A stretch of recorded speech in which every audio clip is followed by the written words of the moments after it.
very important.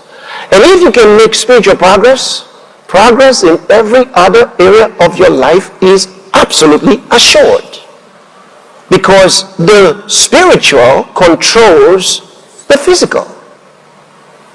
Now, it doesn't matter how wonderful your physical life is. It doesn't matter how wonderful your material life is. It doesn't matter how wonderful your emotional life is. It doesn't matter how wonderful every other area of your life is.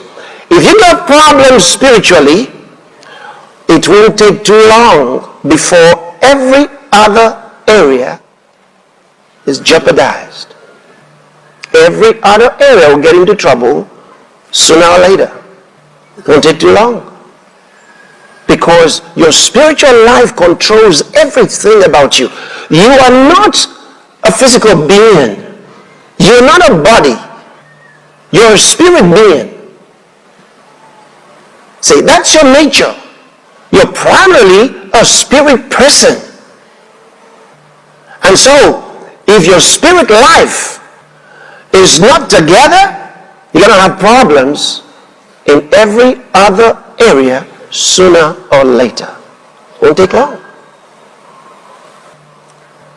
You know, it's like you tell somebody trouble's coming, says it's not here yet, but it's coming. See?